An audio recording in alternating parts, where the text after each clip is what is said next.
Danny and Omi here. Welcome back to the Den. Today we'll be discussing the penultimate episode of the Mandalorian Season 2. But first, just kind of wanted to mention that there were plenty of announcements that came from Disney in regards to some new shows, movies. There's a lot to be covered. We'll make a couple more videos together when those shows are released. WandaVision is January 15th, and then Falcon and the Winter Soldier will be March 19th. 2021. So look out for those videos. We'll be making them. We'll be talking about these awesome shows that are coming. Finally getting our Marvel fix after some time. Let's go ahead and talk about The Mandalorian Season 2 Episode 7 titled The Believer. What a great episode. Yes.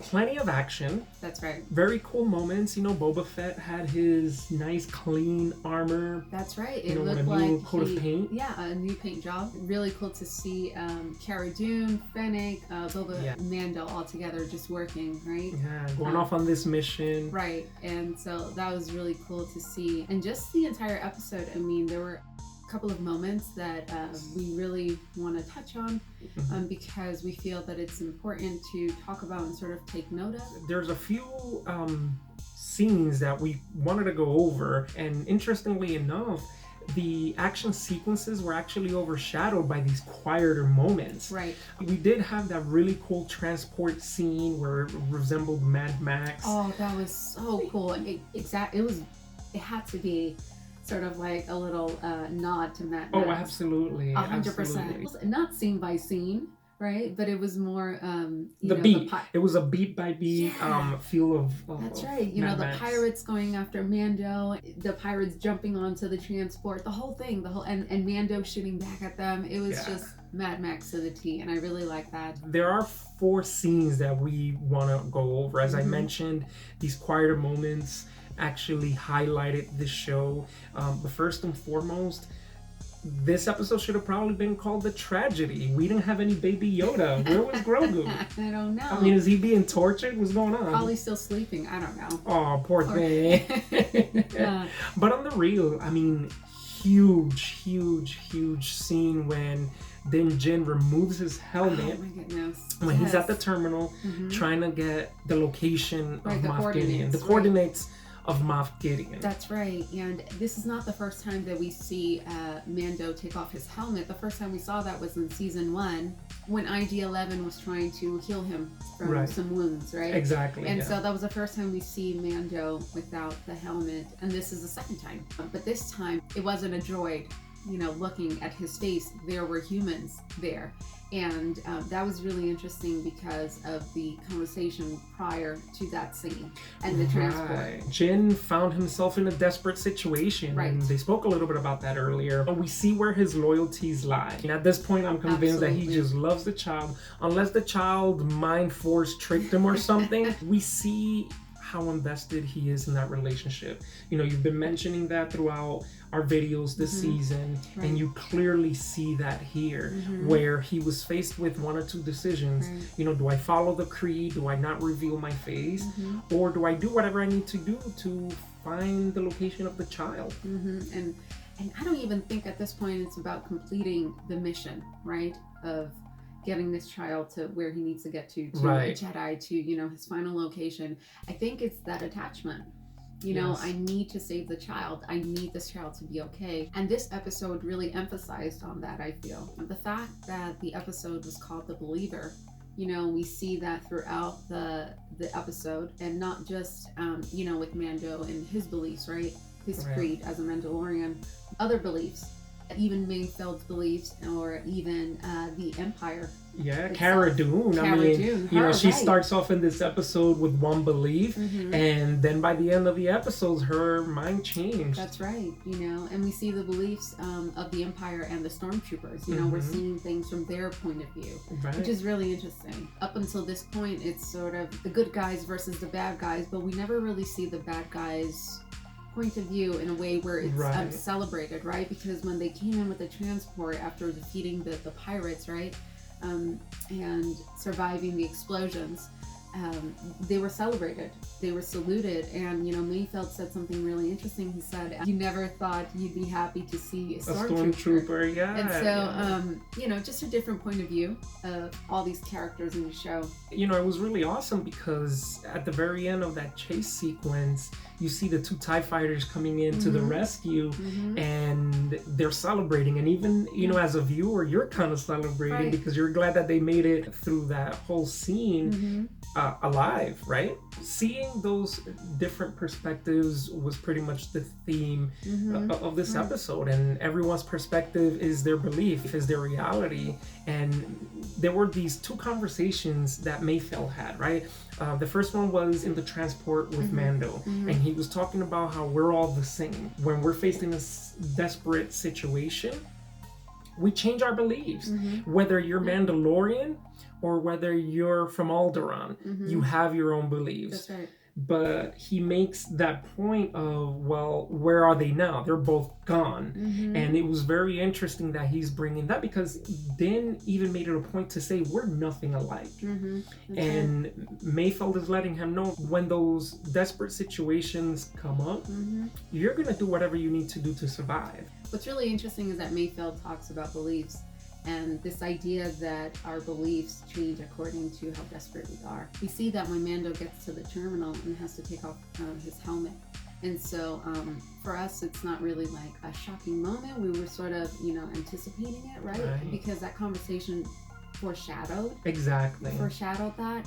It made me think about like, okay, well, now Mando's journey as a Mandalorian, his idea of withholding his creed, is he gonna continue that, or is he gonna take it easy and let go of certain things? Where is his path leading him? At least once he rescues the child. Right.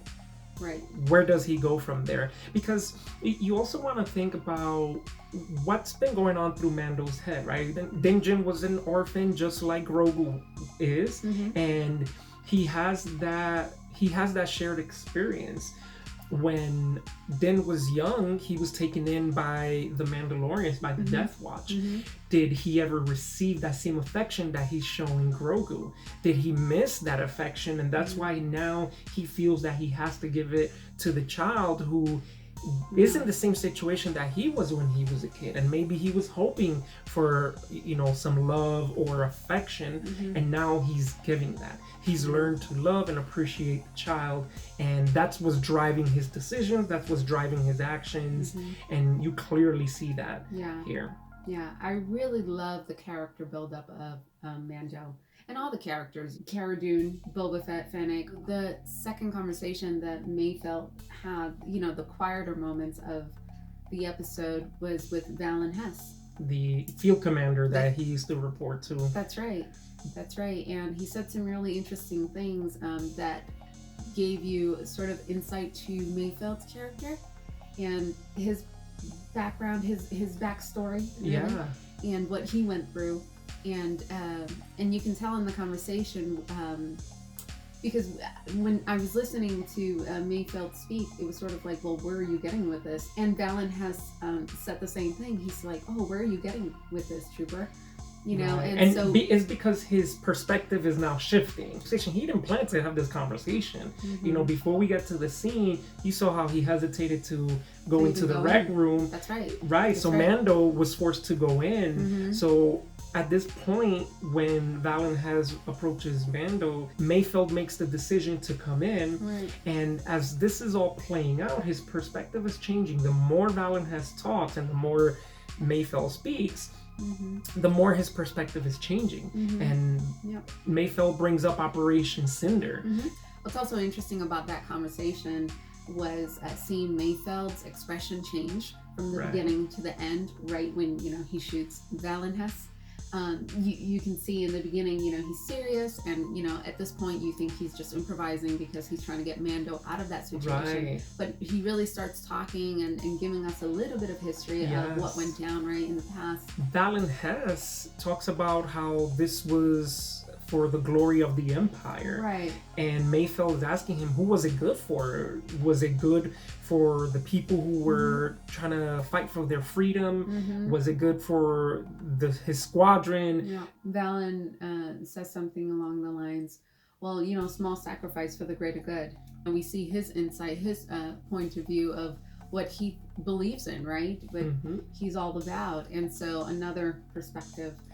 Yeah, and you can see how beliefs can either change, fluctuate, or how some beliefs are very cemented. And Valen has had his belief on the Empire, and there was no changing his mind. Oh, I don't know if you caught this, but after that whole thing went down and Mayfeld gave Mando back his helmet, he wasn't looking at him when he gave his helmet back, right? Yeah. He's like, oh, you did what you have to do, and just give him the helmet, kind of just acknowledging, you did what you did, I'm not going to say anything kind of thing. Right. Another moment of acknowledgement for Mando, and that's not the first time since we saw it with Bo-Katan when, she acknowledges him as him being the Mandalorian that he is, following his creed, and then now we see it with Mayfeld just acknowledging the fact that, even though I said what I said in the transport about, oh, you and I are the same, and,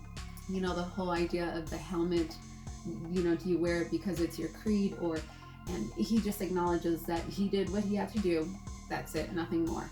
Right. Moving on. Yeah. So when this episode starts, you think there's going to be all these funny moments and it's going to be very comedic. And there were some really good funny moments, but I have to give it up to Bill Burr. Those two scenes when he's speaking to Din Djarin in the transport, talking about being the same, it just depends on your perspective. And then having that conversation with Valen Hess, he was able to pull off the different shifts in emotion that scene required. And he played it perfectly. We get to the last scene of the episode. Cara Dune says, oh, we have the coordinates. What's our next move? And the next thing we see is the Imperial ship, and we see Moff Gideon. Yeah, he gets a communication. Right. And it was Din Djarin giving him the exact same speech that Moff Gideon gave him towards the end of season 1. And he told him, you have something that I want. You don't know what you have in your possession, and you can see it really got to Moff Gideon. That's right. He even said, he means more to me than you will ever know. I really loved the way that was played out. It was just in the transmission also, and just such a good ending for that episode. Yeah, and it was a great setup. I mean, it really set the playing field for the season finale. What's gonna happen? What can we expect? Are we going to see any new characters, any returning characters? Any final words? What was your overall impressions of the episode? I really enjoyed it. I really loved the character development for Mando and even Mayfeld. You see his perspective change, but particularly Mando, and sort of like an insight of what must be going through his mind. I really enjoyed that scene, him taking off his helmet, sort of solidifying that conversation that they had in the transport, right? The title was The Believer. And so it's making believers out of us, even, I think. Yeah. We'll do anything. Yep. When we get desperate, and our beliefs may change. Yeah, sure, but how so? And I'm really interested to see how Mando really, develops with his personality, with his creed, and with his mission, and what that's going to look like at the end. And so we're getting close to that finale. I'm looking forward to it. I'm really, really excited to see what happens next. I will miss watching this show. I feel that this season topped the first season, so really excited there. That's it for our video. Thank you so much for watching. Thank you for following us. Thank you for joining us with this adventure, following Jin and his adventure. It's been great talking about The Mandalorian. If you're interested in keeping up with our content, please hit the subscribe button, hit the notifications bell, and drop a comment. Feel free to ask us any question. And until next time, that's a wrap.